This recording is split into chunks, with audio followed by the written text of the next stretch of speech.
When we were little, we were always curious.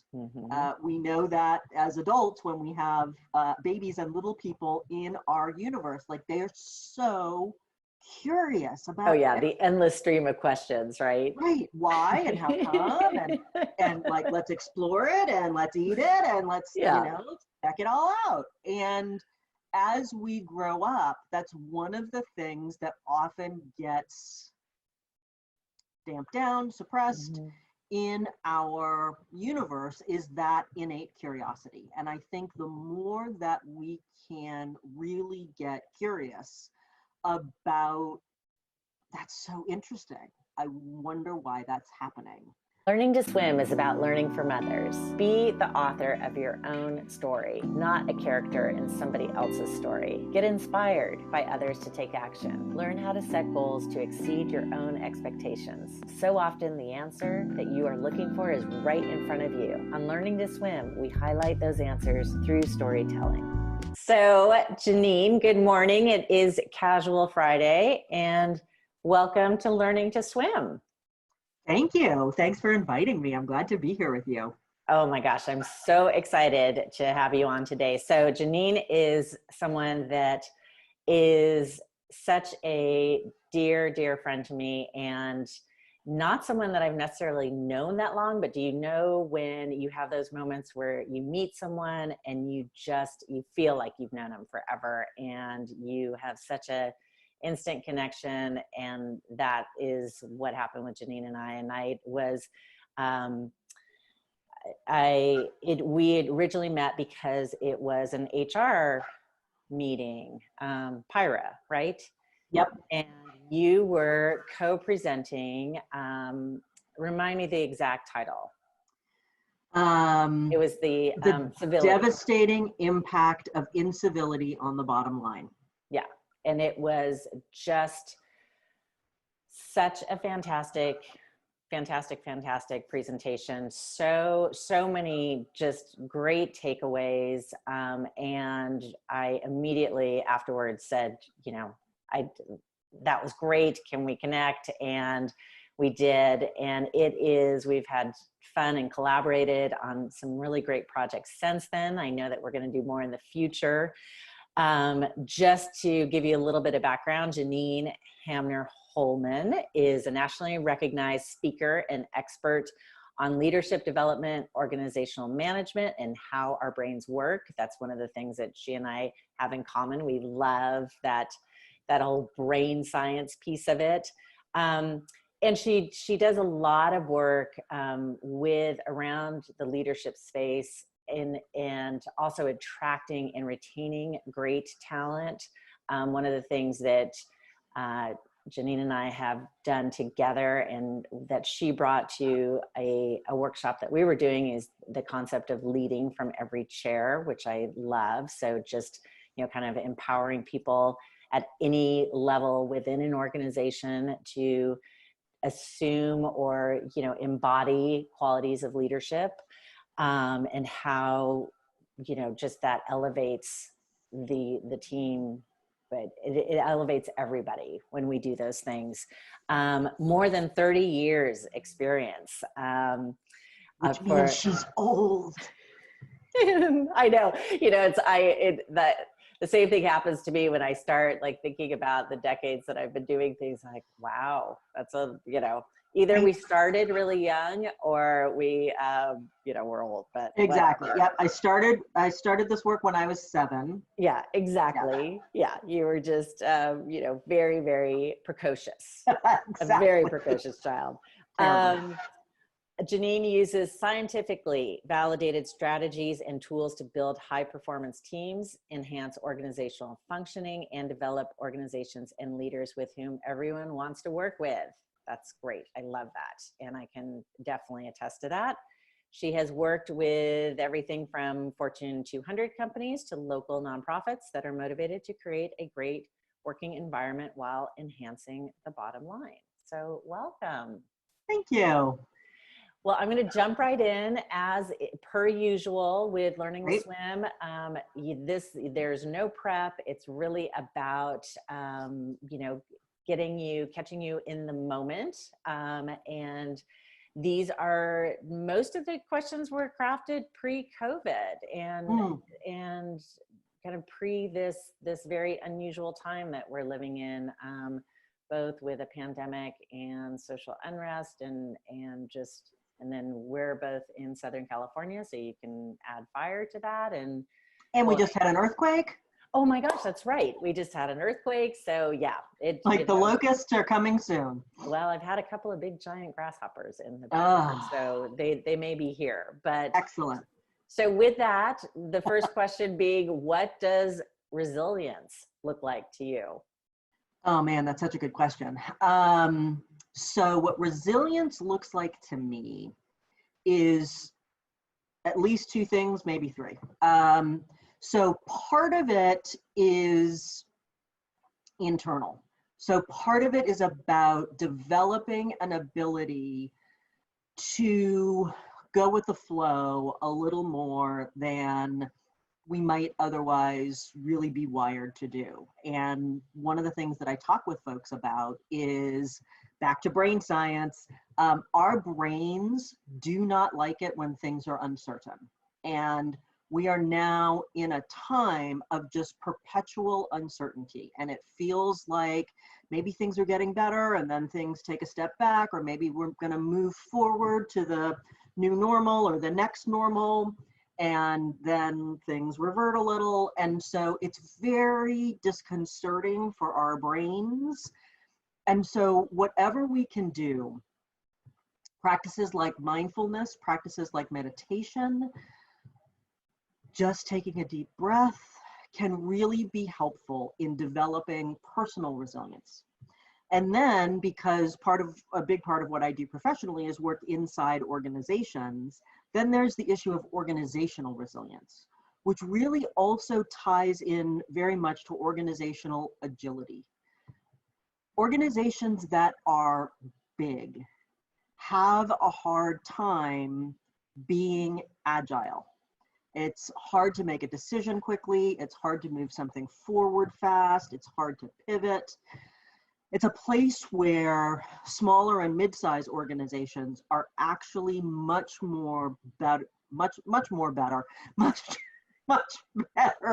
positioned, because they can often implement changes faster and develop that agility, which then leads to resilience. Once change, and we all know change is a part of life. There's good changes, there's not so good changes. We're right now, unfortunately, in a prolonged period of challenging changes. Mm-hmm. I was just emailing earlier today with my former boss, and somebody that we both know and loved, who worked for the organization, very big organization, was just hit riding on his bicycle. And my old boss and I are about the same age. This gentleman was, 5 years older than us, essentially our peer, and was out riding his bike, was hit, and the next day passed away. And there's just, I think that's the 7th person that I've known in this time who has died. So obviously that wasn't COVID related. Some are COVID related. For me, 7 people dead in 6 months, that's way too many. Yeah.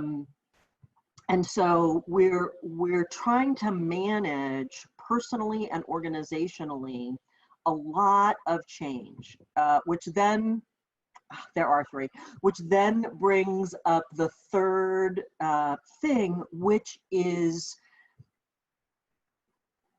empathy. It's so interesting how much this word is being thrown around these days. In part, it's because with COVID, leaders have figured out that for those who actually have a strong sense of empathy, and often usually also a higher emotional intelligence, they are leaning into their empathy. And empathy is essentially, when I imagine what life is like for you over there, and then I am with you in your experience, That's empathy. And so leaders are leaning into that and realizing they're getting a lot more connection with their people. Their people are feeling both seen and known, and then more excited and invested in the work of the organization. And so leaders are figuring out, like, ooh, there's something to this. We are working better in this time. We also are in the midst of a presidential election at the time that the nation is more divided than ever. And we have a leader who is strong on empathy, and another leader who is, if you look sort of at the facts of the matter, less strong on empathy. And so there's this conversation. I walked in, my husband was watching the NBA on TNT the other day, and there was a former coach, now a commentator. I think he was an NBA player, then he was a coach, now he's a commentator, who was talking about empathy. So like, it's now in the domain of sports, which is, you know, the sports and military are sort of the last two places that you would really think of. Right. Let's be empathetic with each other, and that's where it is now. And so which helps us when we feel known and seen. It helps us develop more resilience, it helps the organization develop more resilience, and it helps the team develop more resilience. So those are my thoughts on resilience. I like it. I absolutely, and thank you for bringing the concept of empathy in, because I do think that, yes, it is interesting how that has become a new buzzword. And I do think that it is very, very interesting to see how, you know, people or organizations that may not have been kind of aware of it or really in an intentional way, you know, recognizing you know, what that is and the value it brings to the experience and to the connection and all of that. So I'm glad to have that piece in there. So kind of on the flip side, what does failure look like to you? So failure to me, I will tell the truth. Failure to me still looks like, man, I did not enjoy that. That was not great.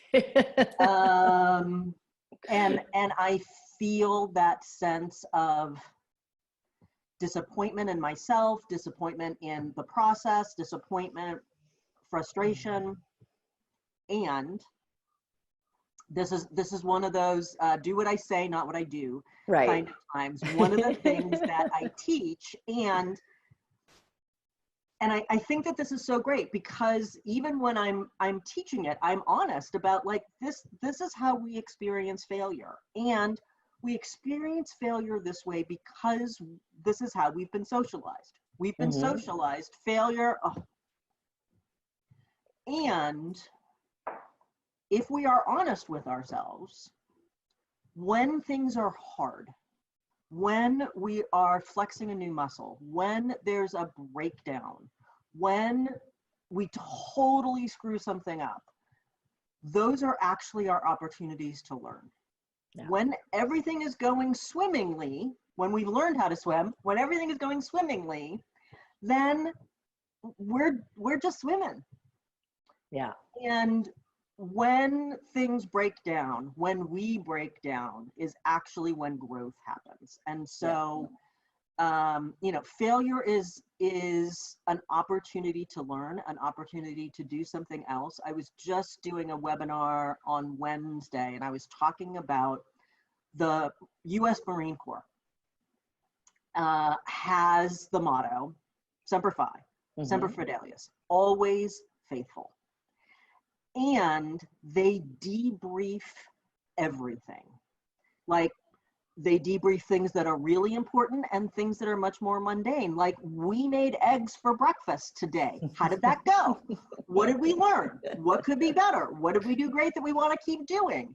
And because their motto is always faithful, and because they have each other's back, failure, like, those eggs really sucked. Okay, great. What can we learn about that? It's not you made sucky eggs. It's the eggs sucked. And so now what can we as a group learn going forward? And so when you debrief everything, and when you do it well, and when you have a high trust culture, which the Marines do, Semper Fi, then it's not, failure is not an opportunity for public flagellation. And like, that's usually what it is. We are afraid to fail because we're afraid of that feeling, but we're also afraid of the repercussions. And so when we develop high trust cultures and organizations, then it's okay to fail because that's what humans do. And now what can we learn? What can we learn individually, and what can we learn as a group going forward to make us stronger? Yeah. Well, I will say that's one of the recommendations, you know, and you and I have worked together, and I think we collectively have made this recommendation to organizations that, you know, to, you know, the idea of feedback. And really, so most of the time, the way that it is done within the corporate world is feedback means, you know, come into my office and this, and, you know, and it's immediately, you know, it's just that you're feeling defensive, you've got, you know, that knot in your stomach, and which is not a place where you can actually hear things, right? It's interrupting your ability to really hear this. And so, you know, you and I have encouraged organizations to, number one, have those regular check-ins, so that, and also really have feedback be kind of both sides of the coin, the stuff that you did really well and the stuff where there's an opportunity for growth. So, you know, really by, like your example with the Marines, like by debriefing everything, you then normalize that conversation, and you end up, it's so much more fruitful because, again, that, you know, that anxiety and all that, you know, what is it? The cortisol, the stress hormone is not, you know, racing through your bloodstream because it's like, oh, feedback. Okay. That's, that public. Right. And one of the things that's super interesting is that the two younger generations in the workforce, the millennials and the Gen Zs, they really want feedback. And there have been all of these different studies and meta studies of studies that show that human beings do much better when the feedback is focused on the things that we do well, which makes sense because often if we're being told about things that we don't do well, we actually become a little bit deaf. We can't really hear very well. Right. Which is part of why that old tradition that used to happen of giving the feedback sandwich, something good, something bad, something good, is so ineffective because we hear the something good, but we're waiting for the something bad, so we can't really internalize it. Right. We get the something bad, we're trying to focus on that. We get something good, we can't hear that at all because we're still freaking out over this. And so it's a complete waste of time. It's much better to focus the majority of what we're talking about on people's strengths, on where they're great, on where they're strong, helping them get stronger in those areas. And then in a different conversation, an opportunity for growth.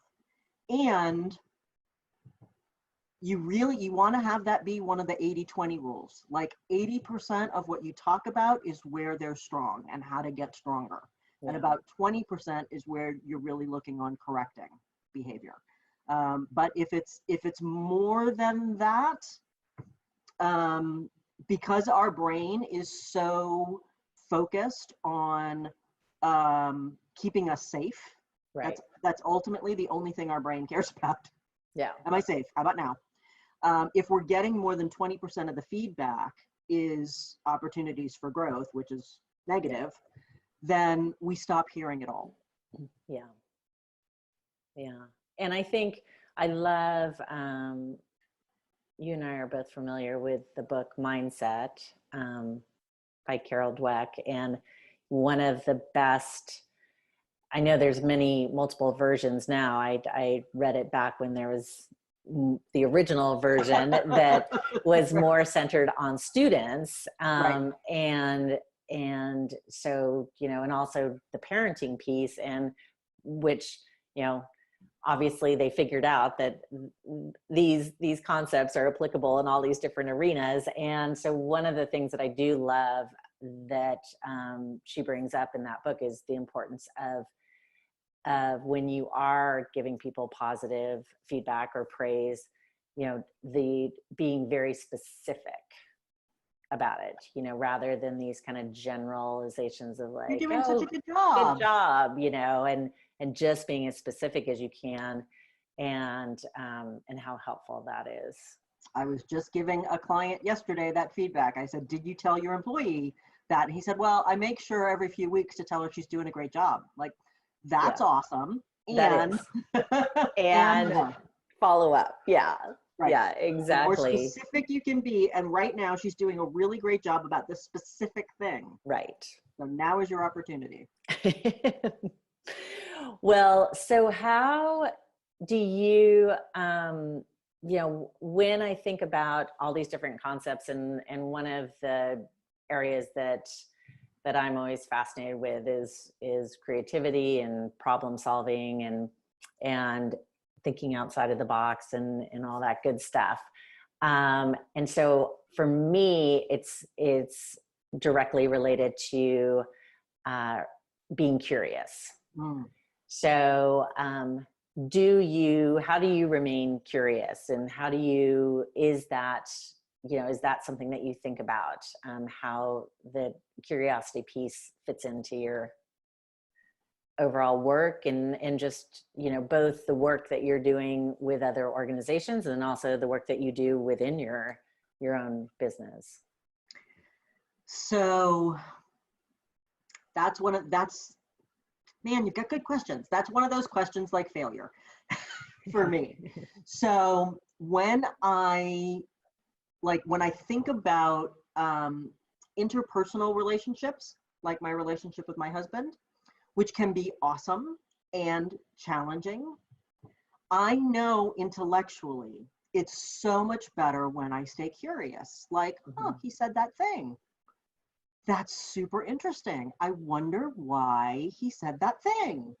I wonder what he was thinking about when he said that thing, as opposed to, you said that thing. Right. And how often is that our reaction, I know. And so curiosity, as I was reading something just the other day, that, when we were little, we were always curious.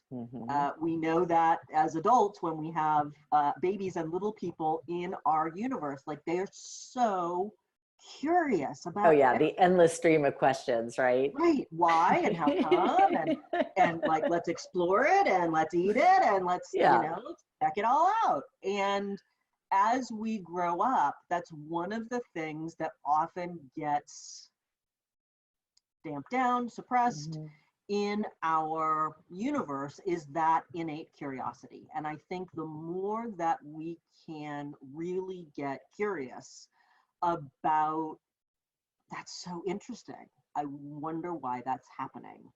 I remember,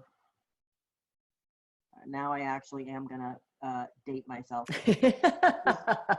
in the late 1980s, probably 88, 89. And I had a job where I was a community organizer in Bedford-Stuyvesant in Brooklyn, New York. And this is when a lot of rappers were writing songs about Bed-Stuy because of the gangs and the violence and the shootings, and you know, it was a rough neighborhood. And I eventually was asked to do a study of public schools in Brooklyn, which was a fascinating place to do this because they were really great public schools and they were not so good public schools in parts like Bed-Stuy.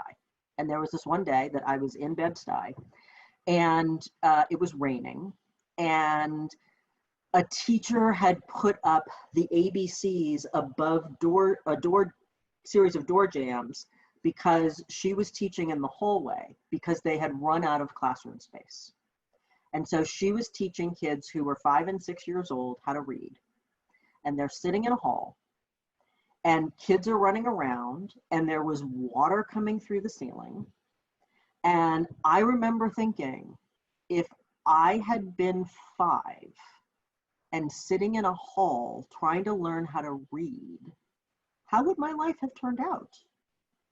And then my next question was, why is this happening? And that's one of the questions as I've grown and aged and matured, and then about 4 years ago started my own business. It's one of the key questions that I'm always asking inside of organizations, either out loud or just in my head, like, oh, why is this happening? But sometimes the culture is such that I can ask it out loud, like, this is super interesting. Why do you think this is what's going on? And so cultivating that curiosity in ourselves, getting back in touch with that little kid who still lives inside of all of us, and getting curious about why is this going on, and then flipping it around and getting curious about why am I reacting this way? What just got triggered in me that I'm now doing whatever it is that I'm doing. I think the more curious we can be about ourselves and about each other and about our world, that's actually where I have hope. Is, you know, when we can really get curious, that we can make change. Yeah, absolutely. Well, thank you. What a great story too. Oh my goodness. Well, speaking of stories, can you think of a favorite story from your childhood? And it could be something that was read to you or that you read yourself. So when I was 5, and my little brother was born when I was 6.5. So this is when it was just me and my mom and dad. We took a trip. So I grew up in Cambridge, Massachusetts, and we went out west. We got as far as Salt Lake City. So we got quite a bit west.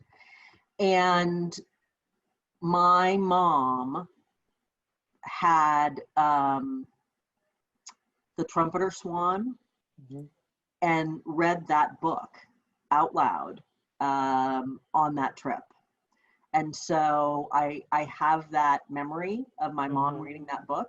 And we were in a VW Bug, and you know, this was in the late 60s. And so, you know, there were no seat belts, there were no car seats. And so my dad had, my dad's an architect and very handy. And so he had rigged up this thing that was plywood and then foam rubber and then cloth that he then staple gunned to the plywood. He rigged up this thing that fit in behind the front seats and across to the back seat, so that he extended out my back seat area. So I had this big area that was the back seat and then that foot space, but it was just this big flat area. So I had all this space because I'm only 5. And being back in that space and listening to my mom read that book. My favorite book when I was a little bit older and could read for myself was well, there's Tales of Fourth Grade Nothing, which is running around in my head, but then there was also, the Mixed Up Files of Mrs. Basil E. Franklin. Right. That one was so great. And talk about a book that connects with your imagination and your curiosity. Oh, yeah. Oh, such a great book. Yeah. And any, I mean, beyond that, kind of any lessons that you can think of, or kind of values that came through in any of those books that you mentioned that you still think about, or that I don't know, maybe informed you growing up? So on that same trip out west, one of my biggest memories of that trip is sitting on my dad's shoulders watching Old Faithful go off, yeah. and I got cold. And so my dad was, I don't think is so much anymore, but was the kind of man who would wear an undershirt or a t-shirt and then like a button-up shirt over it. And so he took off his button-up shirt and gave it to me. And so it's this memory of sitting on my dad's shoulders, wrapped in his shirt, watching Old Faithful. And it's a security memory. It's a loved memory. Yeah. And so one of the things that connects to me, you know, obviously it's this juicy memory with my dad, who just on Tuesday turned 84.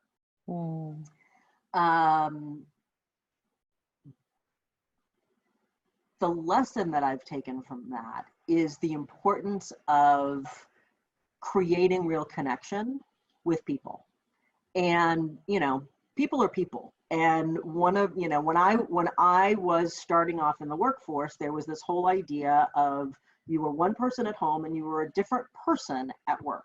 And one of the things that I think is so great about what's happened in culture is that there has become a realization that we are not, in fact, bifurcated humans. We are the same human. Right. And so the things that we can do to help create psychological safety, to help people feel known and connected with and safe at work, that's actually what's going to get the very best from our people. So it stopped being this sort of like woo-woo touchy-feely thing, and actually an acknowledgement of what's going to enhance the bottom line is when you can create that so that people can feel like I can bring my whole self to work. That's when you get the best from humans. Absolutely. Well, that's such a great memory. I love that. And I'm thinking too that there's probably like even scent kind of you know, associated with that, and just all of those pieces that really cement those memories in our minds. Yeah, I mean, there was visual, there was smell, there was sound. All of those pieces. Probably everything except taste. Yes. So so part of learning to swim is investigating people's bright spots and blind spots. So that being said, what would you say is kind of one of your in plain sight talents? So what is something that people, you know, if I were to kind of interview people who know you, would say, oh God, yeah, Janine is just amazing at this? Janine is amazing at enrolling people. So I get excited about the things that I get excited about, and you know it. And I create an energy that's like, oh, I wanna come do that with you. And I get excited about things that other people are excited about. So I am both enrolling and I am easily enrolled. Like if you're up to something that you're super excited about, I want to play with you. Yes, I would agree 100%. So and then what would be kind of more of a hidden talent that you have? I am really good at reading a room.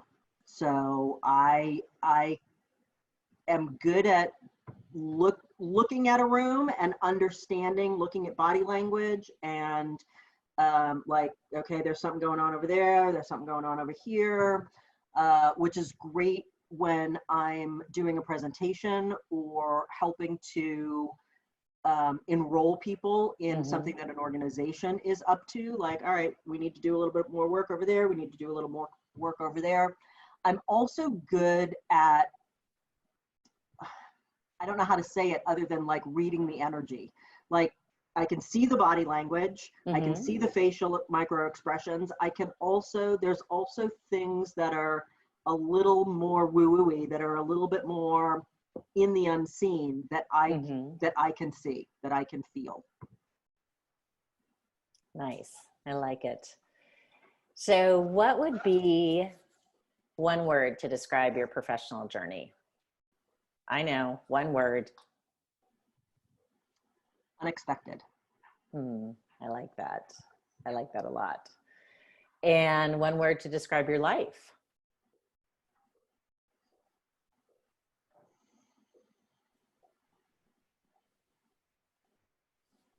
Joyful. Oh, that's so great.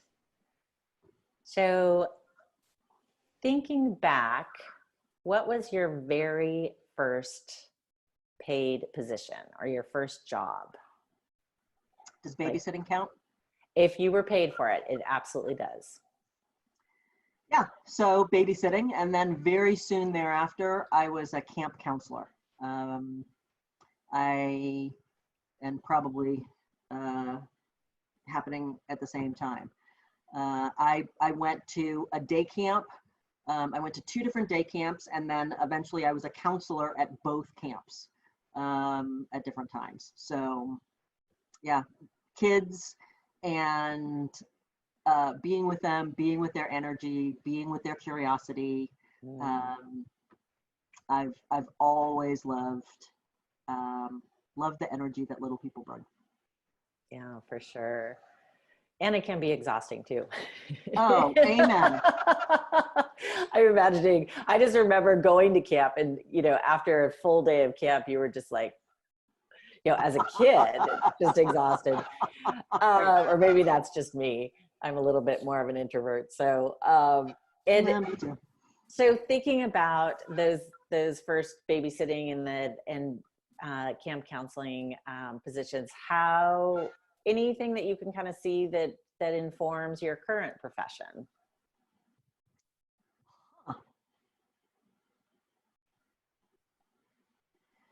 So one of the things that there's two incidences that I remember really clearly. One's a babysitting and one's a camp counseling. I was babysitting and I was also accountable for making dinner. And maybe I was 12 or 13. And the instructions for making dinner included things that I don't know what that word means. And I called my mom. Mom, it says I'm supposed to do da-da-da-da. What? And that pops into my brain because one of the places where I personally struggle is in asking for help. I'm not great at asking for help. And obviously, I used to be better. When I was 12, the first thing that occurred to me was I should call my mom and find out how to do this. Obviously, this was also the days before Google, which is a way that we all ask for help. We all ask for help. Yeah. And we don't think of it that way. We think of it like, oh, well, I'll just ask Google, because that's what we do now. And for probably a year, I had a big Post-it on my computer that said, the smartest people ask for help. because I know that that's true. And one of my places where my ego is strong is I know that I am smart. And so if smart people ask for help and I am smart, ergo, I should be asking for help. And so it was a tool to help me strengthen that muscle. Yeah. Oh, I love that. I think that's so great. So given this unusual time that we're faced with, could you share kind of one of your best or have you developed any habits that have been helpful to get you through, changes in how we're doing work, how we're communicating, all those things? Do you have kind of a simple habit that you could share with us?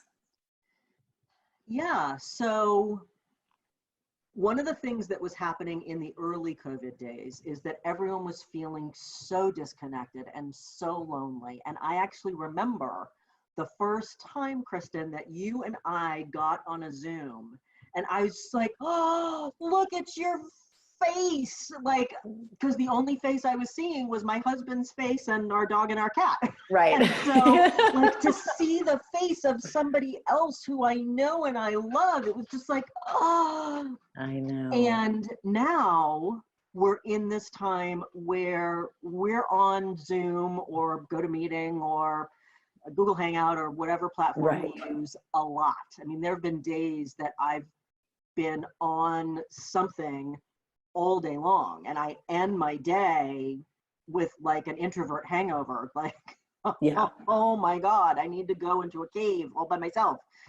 And so I think one of the really great opportunities now is for us to get more conscious about what are the times when it really is important to be able to see each other and connect that way, and what are the times when a good old-fashioned phone call is really perfectly fine. Yes. Because, Zoom fatigue is a real thing, and for sure. And it now has its own implications and ramifications for us. And so being a little bit more strategic about, is this something where we need to be face-to-face or not? And then the other thing, part of why Zoom fatigue is happening is because our brains are used to being able to get a lot of information from people from their body language. And when we're not seeing people, at least, from the belly button up, it's very hard for our brain to get enough data. And so our brain feels exhausted from hunting for data that we can't find. And so often I will encourage people, like, back up so that people can see more of your body, because it's going to help your brain calm down. It's gonna fight Zoom fatigue, because we're used to all doing webinars and things where all you see is this much of a human, which is about what I see of you. And it's not enough for our brain to get enough data. Yes, and you did several months back. You did a great webinar, and you brought up that point, and I had forgotten that. So thank you for reminding me. And I'm going to make sure that if you'd be willing to, it'd be so great to include a link to that, if that's something that's available for folks, because it still is, it's even more relevant, and it had so many good points. So we'll make sure that gets in the notes. Thank you for reminding me that. You're welcome. Well, we are kind of coming to an end here of the interview, but I'd love to just, I've got like 3 more questions. One of them being, what is your secret or not so secret to a meaningful life?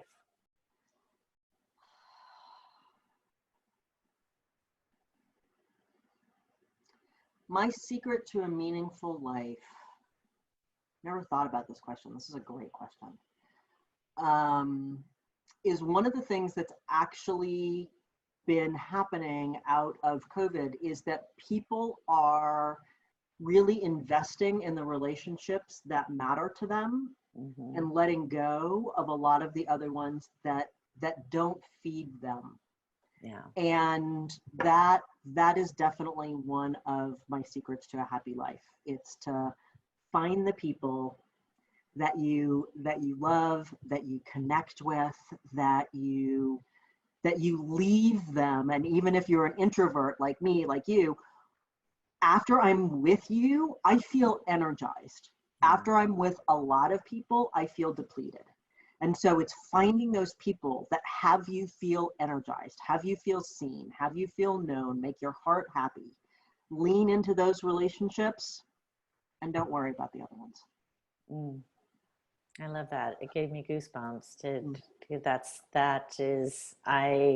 you just put words to exactly how I feel. And thank you. So pivoting a bit and going back to the work that you do, what do you see is the most common element that employees miss because you and I do work around this. This is kind of, where I do a deep dive. It has a lot of, is around employee engagement. Yes. And that's so much of the work that you're doing too. And so what's the most common kind of thing that employers rather miss when trying to focus on employee engagement? In my opinion and in my experience, the biggest thing that people miss is thinking that the best way to connect with their employees and to engage their employees is through money and benefits. And when you ask employees, money and benefits ranks like almost dead last. Right. The things that employees care about are feeling connected, feeling like they're part of an organization that is up to something, knowing that their opinion and their voice matters. It's the difference between diversity and inclusion. Inclusion is about having a seat at the table. And people want to feel like they have a seat at the table, they have a say, they have an ability to affect their own destiny, and that somebody else cares about their destiny too. So feeling like and knowing that your boss is interested in what you want, in how you want your career to grow, in your own personal and professional development is one of the biggest things that matters, especially again to the younger generations, which are now the majority of the workforce. Right. And so it's the biggest thing that employers get confused about. Yeah, I would concur. Very much so. It makes me think of sending out surveys, right?